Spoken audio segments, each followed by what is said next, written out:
숙명여대 소프트웨어 학부를 준비하는 수험생 여러분 반갑습니다. 2022학년도 학년 기준으로 해서 입시 계획에 대해서 분석을 통해 가지고 여러분에게 전달하고 하겠습니다.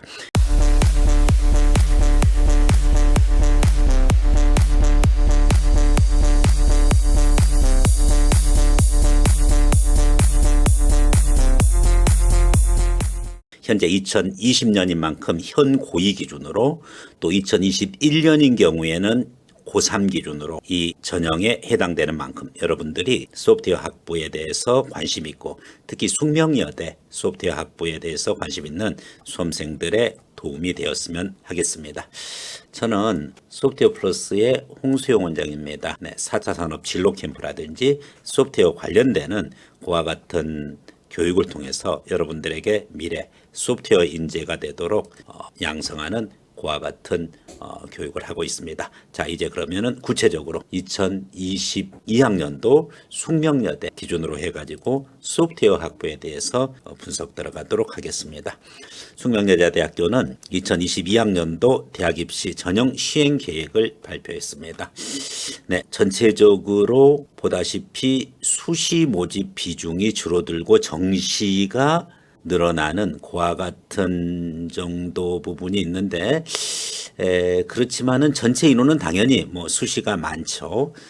정시의 비중이 예전보다도 좀 올라갔다. 이제 이것은 교육부의 어떤 방침과 연결되어 있다라고 보여집니다. 따라서 수시 모집이 예전에는 2021년도 기준으로는 68.7%였는데 2022학년도 기준으로는 59.4% 정도로 대략 8에서 9%포인트 수시 모집 비용이 줄고 정시 모집 비율이 올라갔다. 자, 어쨌든 우리가 이제 소프트웨어 학부를 준비하는 이런 상태에서 여러분들이 어떻게 대비해야 되는지 전체의 정원 기준으로 우선 말씀을 드리면은 보다시피 숙명여대 소프트웨어 학부는 수시와 정시 기준으로 되어 있는데 정시 가군입니다. 가군에 그 기준으로 해서 21명을 컴퓨터 과학 전공 기준으로 모집을 하고 그리고 12명을 소프트웨어 융합 전공으로 모집을 합니다. 이 부분이 바로 정시 일반 전형에 해당하는 그와 같은 내용이죠. 그래서 여기서 이제 정시 일반 전형 기준으로 해서 가군에 해당하고 그리고 수능 중시입니다. 자, 상당수 인원이 물론 정시로 모집하고 있습니다. 또 교육부 방침에도 그 부분 것을 맞춰가고 있는데 여러분들이 여기서 우리가 또 주목해야 될 부분이 다름 아닌 수시 비율은 좀 줄었지만은 그래도 소프트웨어를 준비하는 학생들은 수시로 준비하는 학생들이 많은 만큼 수시 정원을 한번 보겠습니다. 자연계의 공과대학의 소프트웨어 학부는 숙명여대는 2개 학과를 갖고 있습니다. 컴퓨터 공학이 아닙니다. 컴퓨터 과학 전공입니다. 그리고 소프트웨어 융합 전공 그렇게 돼 있는데 컴퓨터 과학 전공이 60명이고 소프트웨어 융합 전공이 30명입니다. 정시 인원은 잠시 전에 얘기했고요. 자, 이제 수시 기준으로 보겠습니다. 수시에 많은 인원을 모집하고 있는데 일단 학생부 종합의 숙명인재 1 서류형 기준으로 15명, 컴퓨터 과학, 소프트웨어 융합 5명 이렇게 모집하고 있습니다.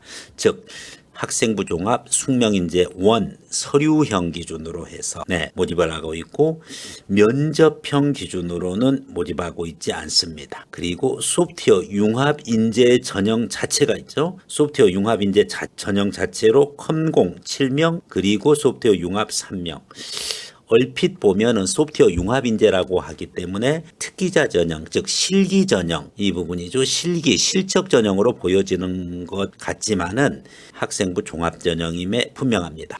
학생부 종합 전형이고 그리고 학생부 종합의 기본적인 정성평가 기준으로 여러분이 준비를 하면 되는데 다만 소프트웨어 관련되는 비교과 활동이 중요시하고 그것이 서류 구성 요소라는 점이 여러분들이 일반 학생부 종합 전형과 약간의 차이가 있다. 전반적인 흐름은 똑같다. 또 이 기준으로 준비를 해가면 되겠습니다. 자, 학생부 종합 기준으로 많은 인원을 뽑고 있습니다. 숙명인재 1도 그렇고 서류형 그리고 소프트웨어 융합인재 기준으로도 뽑고 있고 그래서 학생부 종합을 집중적으로 여러분들이 준비해가면 좋을 거고요.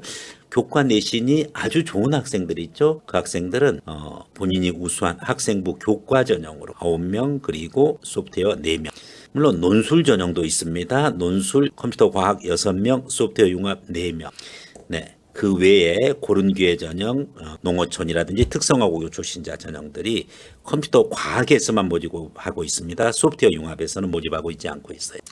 전체적인 흐름을 봤을 때 숙명여대 소프트웨어 학부의 컴퓨터 과학과 소프트웨어 융합 전공은 우선 정시가 인원이 단일 전형으로는 많지만은 종합으로 했었을 때 학생부 종합의 여러 전형들을 합치면은 당연히 학생부 종합 전형이 많습니다. 네. 그리고 학생부 교과와 논술 이렇게 다양하게 흩어져서 모집을 하고 있다. 이렇게 이해를 하면 되겠습니다.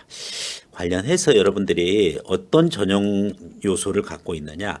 학생부 종합의 서류형 부분 것으로도 모집하고 학생부 종합의 소프트웨어 융합인재도 모집한다고 했습니다. 면접형으로는 컴퓨터 과학도 그렇고 소프트웨어 융합도 모집하지 않는다 그랬어요.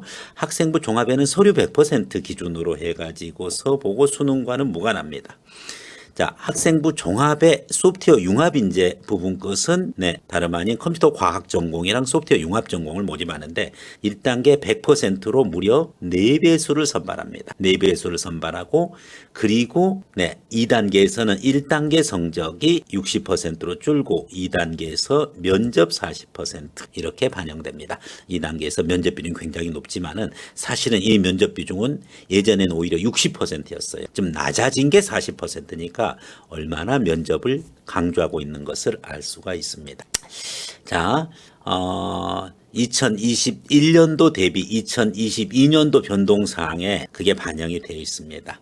다름 아닌 숙명인재1 서류형 부분이 일부 줄어들었죠. 모집 인원이 정시로 인원을 넘기다 보니까 그런 거예요. 네, 서류 100%인 전형 자체는 변화가 없습니다. 숙명인재2 면접은 우리가 볼 것이 없고요. 모집하지 않으니까 학생부 종합의 소프트웨어 융합인재 이 부분이죠. 네, 일부 정원이 축소됐어요. 3명이 줄었죠. 왜? 정시로 인원을 넘기다 보니까 그랬어요. 그런데 모집 2단계에서 면접 비율이 60%에서 40%로 줄었습니다. 즉 1단계 서류 기준으로 해서 4배수를 모집하고 2단계에서 서류 40% 면접 60%인데 서류 40 면접 60 그런데 이것이 반대가 됐어요. 서류 60 면접 40%. 네. 어쨌든 서류 비중은 2단계에서 커지고 면접 비중이 줄어들었다고 하지만은 4배수기 때문에 여러분들 1단계 서류는 그렇게 부담이 좀 덜한데 2단계 면접 비중이 여전히 높아 있다. 즉 물론 축소는 됐습니다만은 그래도 면접이 중요하다. 이렇게 이해를 하면 되겠습니다. 네. 모집 정원의 변화사항 다소 정원 내에서의 변동이 있는데 수시 모집은 정시로 인원을 넘기니까 줄어들었다라고 했습니다. 숙명인재1 역시 17.5%, 14.2% 그래서 일부 컴퓨터 과학이랑 소프트웨어 융합도 몇 명 안 되지만 다소 줄었다. 그리고 소프트웨어 융합인재도 19명 0.8%에서 16명 0.7%로 정시 때문에 0.1%포인트 줄어들었습니다. 네, 그러다 보니까 수시 전체적으로 숙명여대는 9%포인트 정도 줄어들었다는 사실을 말씀드렸습니다. 여러분들이 원하는 소프트웨어 학부의 컴퓨터 과학과 소프트웨어 융합을 지원함에 있어서 어떤 전형을 선택할 것인지 잘 판단을 해야 되겠습니다. 네, 한때 여대에서는 공학이 존재하지 않았고 그랬었습니다. 그렇지만은 숙명여대도 이미 IT 관련해서 컴퓨터 과학학과 그리고 소프트웨어 융합학부 이렇게 모집하고 있고 저희 소프트웨어 플러스에서는 관련해 가지고서 코딩 교육을 비롯해서 컴퓨터 또 소프트웨어 융합 관련되는 전형을 집중적으로 분석을 해서 여러분들에게 그 방법을 제시하고 있습니다. 네, 이상으로 소프트웨어 플러스에서 숙명여대 소프트웨어 학부 2022년도 전형 분석을 드렸습니다. 네, 수고했습니다.